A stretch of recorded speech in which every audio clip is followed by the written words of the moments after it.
Olá, seja bem-vinda. Esse é o podcast Arte de Ser Mulher.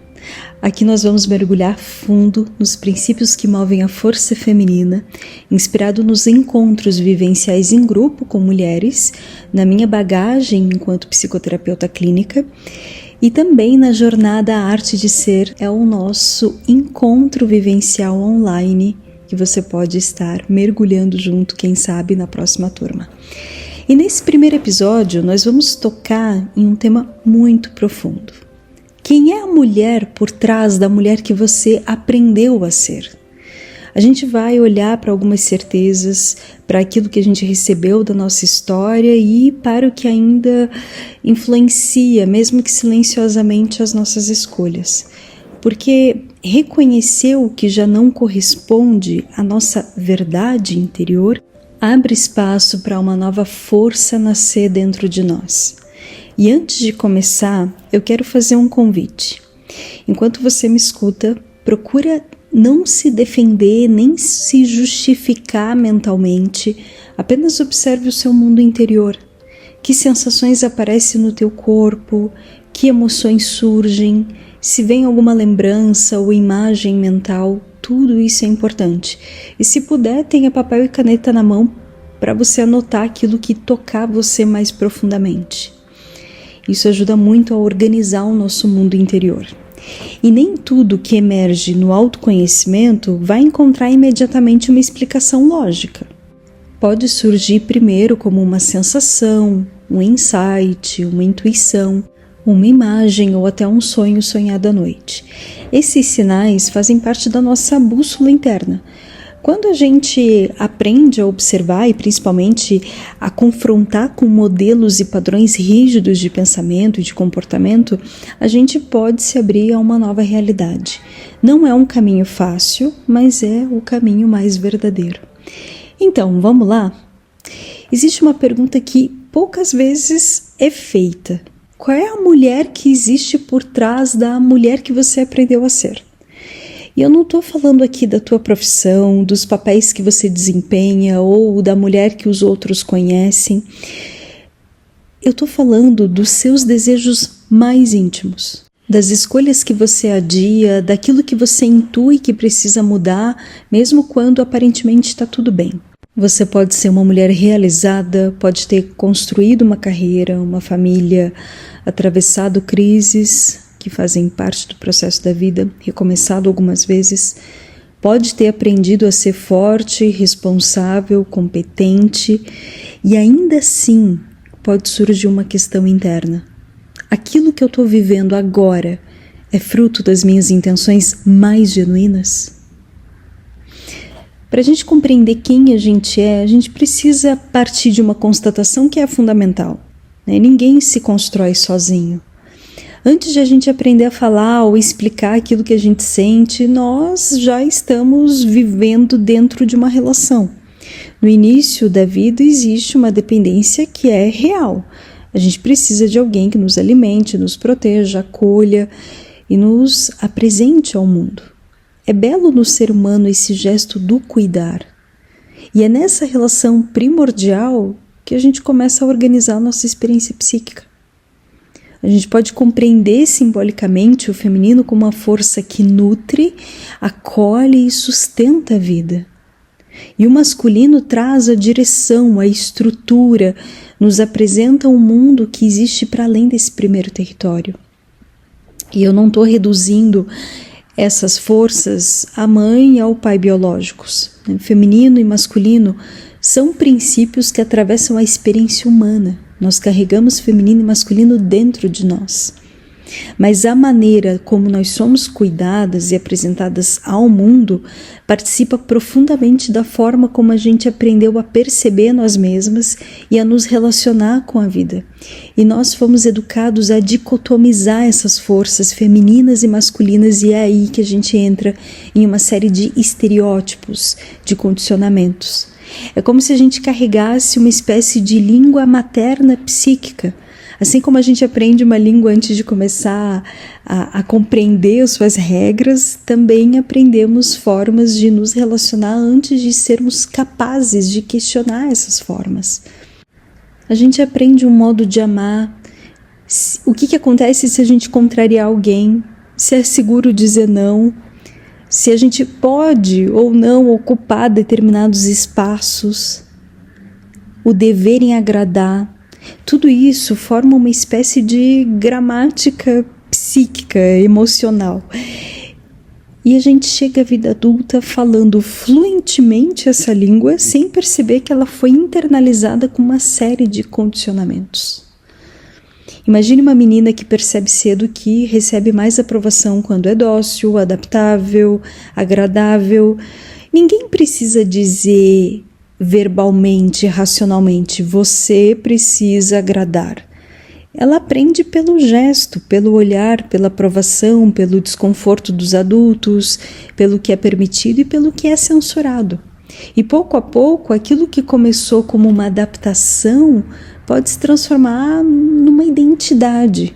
Décadas depois, essa menina pode ser uma mulher extremamente competente, pode liderar equipes, sustentar uma família, tomar decisões importantes e ainda assim experimentar uma dificuldade enorme diante de algo que parece simples, como dizer não para alguém, como não corresponder à expectativa do outro, decepcionar alguém.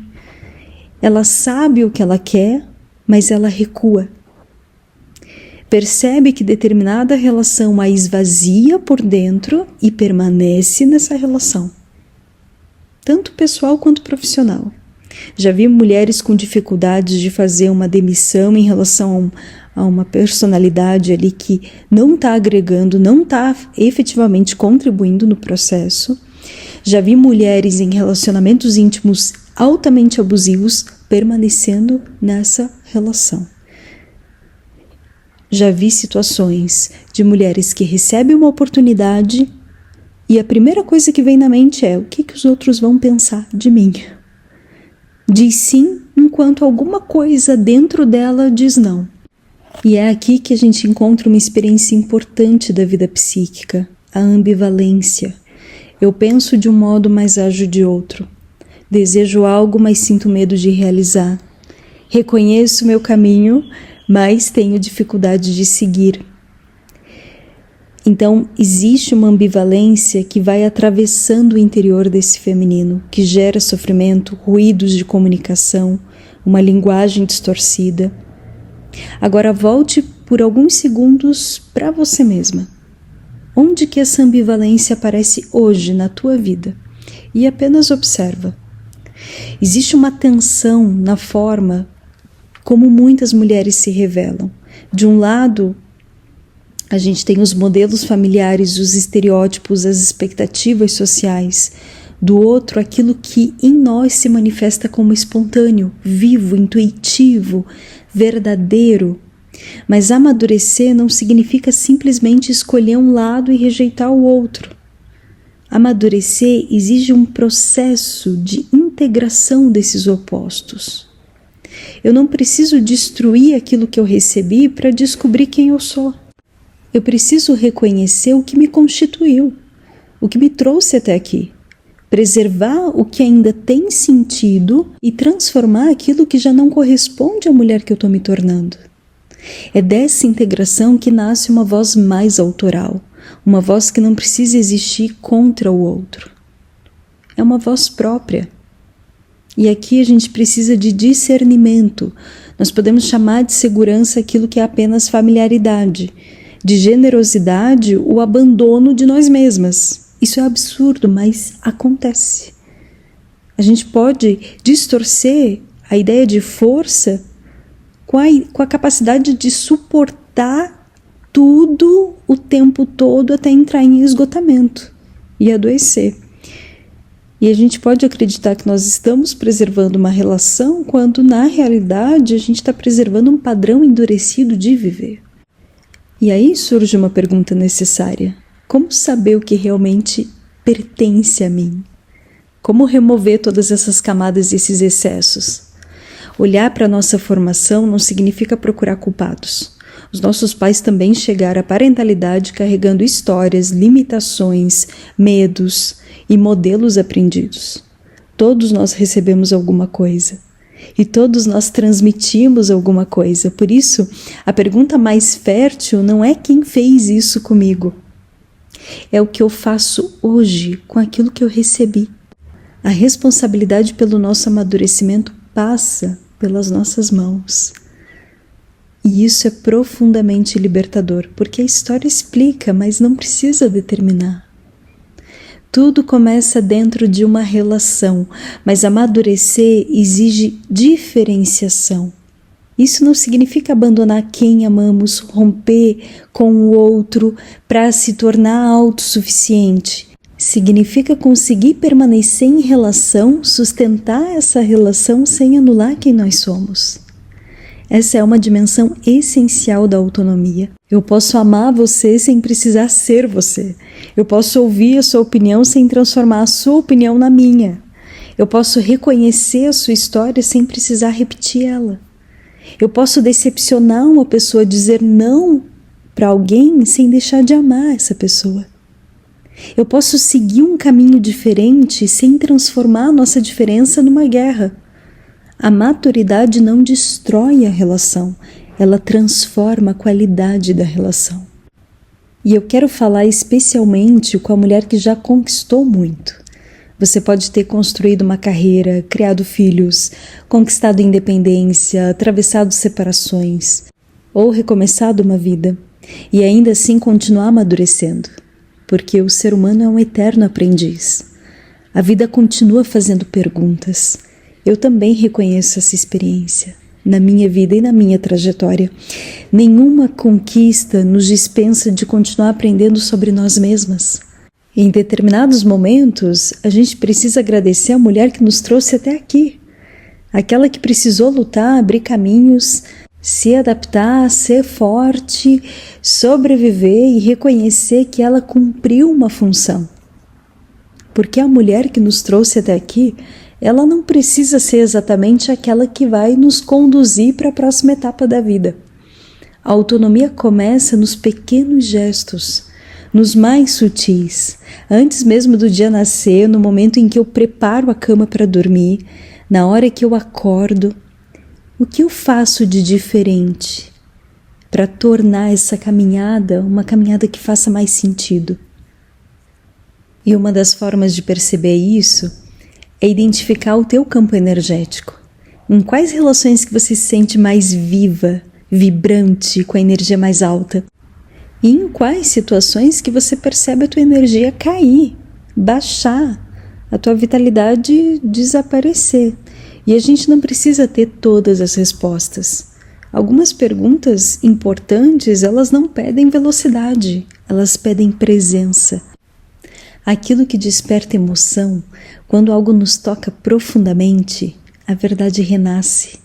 E as situações que continuam se repetindo, elas vão aparecer para ti. A resposta vem.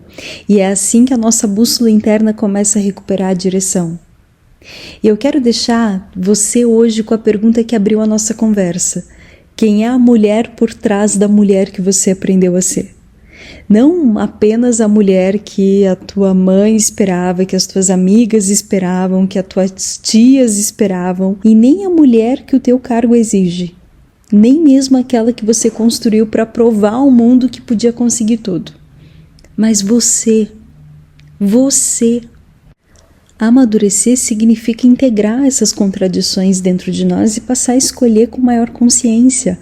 Amadurecer não significa abandonar a nossa história, nem abdicar das nossas responsabilidades. Significa não permanecer aquilo que já foi, aquilo que já passou, aquilo que já cristalizou no passado e que não faz mais sentido hoje.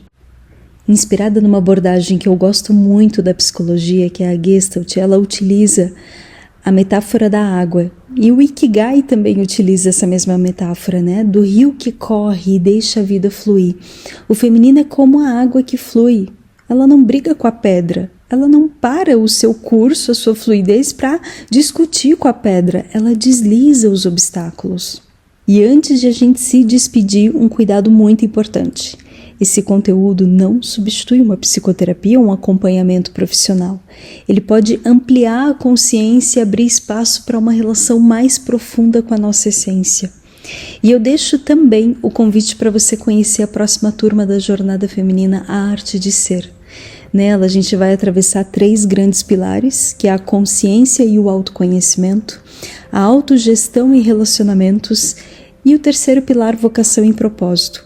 Esses 3 pilares fundamentais ajudam a gente a responder quem eu sou, aonde estou e para onde vou. É um espaço vivencial de fortalecimento da autoestima e da autonomia para a gente construir uma vida cada vez mais coerente com aquilo que nós nos propomos a fazer nas nossas vidas. E no próximo episódio a gente vai falar sobre a mãe que habita dentro de nós, a mulher como filha, a mulher como mãe e as heranças psíquicas que atravessam gerações. A gente vai entrar no arquétipo muito estudado pelo Dr. Eric Newman, a Grande Mãe. A gente vai falar dessa força que nutre e favorece o crescimento, mas que em sua face negativa, na sua sombra, também pode absorver, aprisionar e dificultar a autonomia. Se prepara para estar aqui comigo. Até lá, se cuida e eu espero você no próximo episódio. Um grande abraço.